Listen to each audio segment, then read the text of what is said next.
nad najprostszymi rzeczami najdłużej się pracuje. Trzeba je rozrysować i one nie mogą mieć w sobie błędu.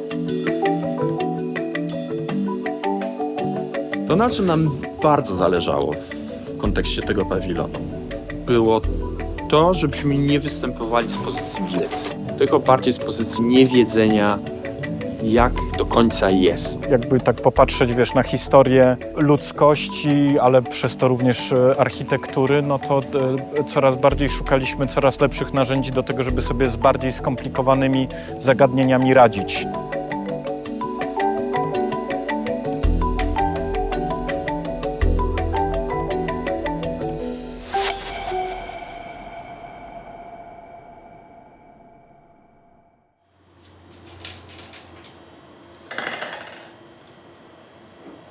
To całe zgłoszenie na konkurs składałam przede wszystkim z Jackiem i z Marcinem i przychodziliśmy tu do pracowni i sobie całe wakacje gadaliśmy.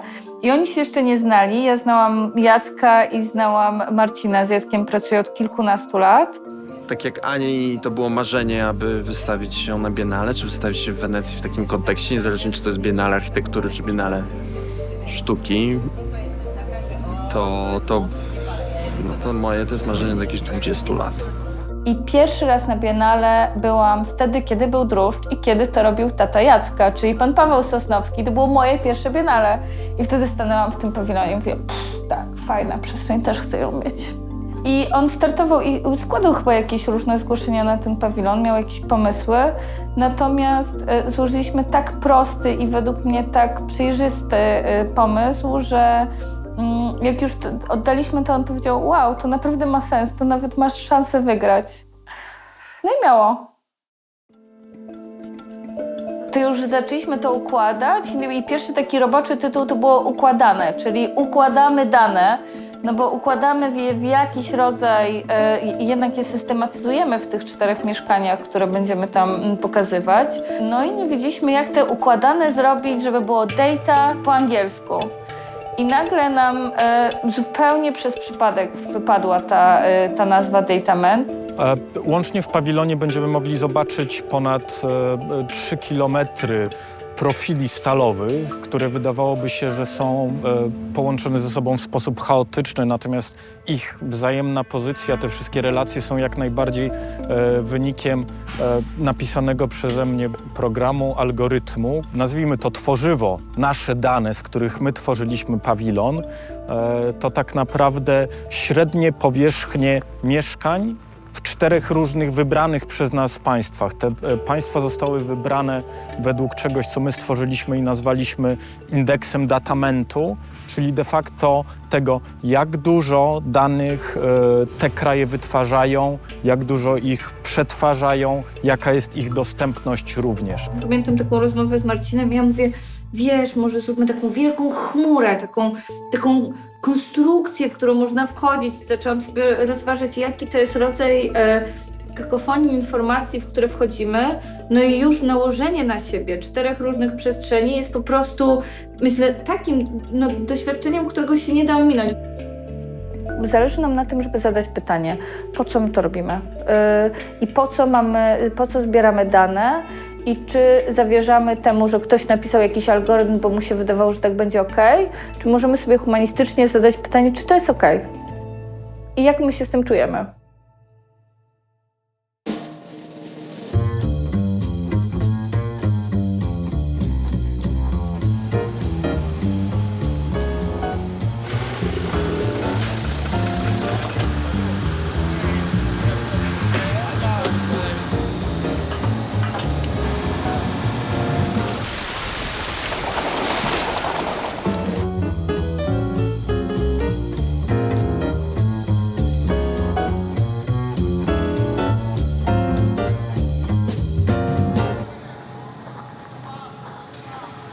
Ciężki tydzień teraz pracy przed nami wszystkimi, bo to trzeba dobrze zmontować, dobrze ułożyć, ale już widzę początek końca i to jest super.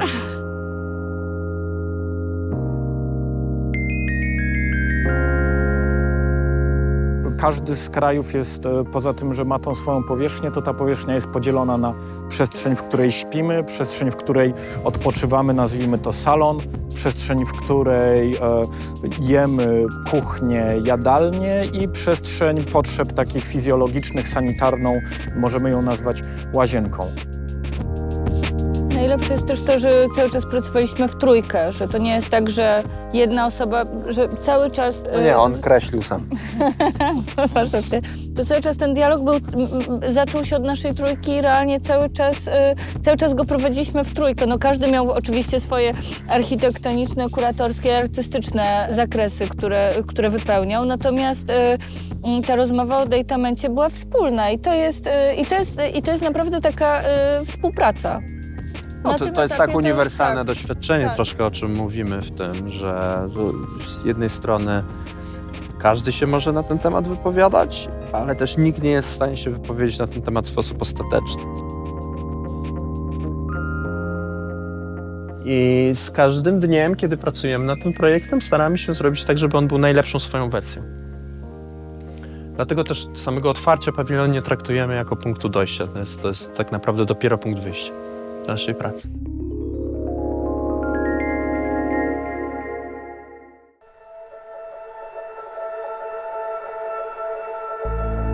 W pawilonie pierwsze nasze wrażenie to wchodzimy i widzimy tylko natłok danych, natłok informacji. Potem im dłużej w nim przebywamy, tym bardziej zaczynamy rozpoznawać pewne elementy, odnajdywać się w nich. A potem z kolei im dłużej przebywamy już w tej przestrzeni, którą pozornie nam się wydało, że rozpoznaliśmy, to zaczynamy dostrzegać, że okej, tutaj coś nie gra, tutaj coś nie gra. Rzeźba była zaprojektowana tak, żeby było jak najwięcej przejść i oczywiście można iść w prawo, w lewo. Jest kilka momentów, kiedy spotykamy ścianę, to jest z tamtej strony i tam jest ta łazienka przecięta w pół. Natomiast nie ma takiej jednej trasy, która jest główną trasą. Na tym też mi zależało, że widzowie nie chodzą w jeden sposób, tylko że każdy może się rozejść według własnych potrzeb.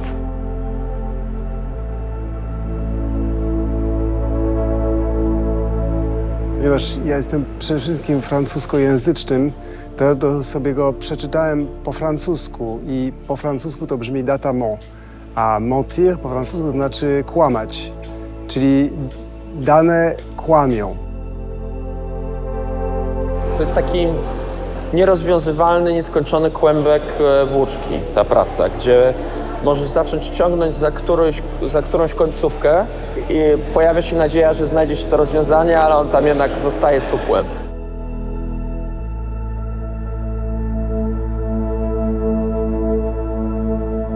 Wrażenia? Satysfakcja. I to taka duża, że tak jak to sobie wymyśliłam, to tak wygląda. I chciałam, żeby to tak wyglądało, że jest to doświadczenie takie cyfrowe w rzeczywistości prawdziwej. I jak zobaczyłam zdjęcia, pokazuję je chyba mojej mamie i ona mówi, ale to jest wizualizacja. Ja mówię, nie, to już jest zdjęcie i to właśnie tak miało wyglądać.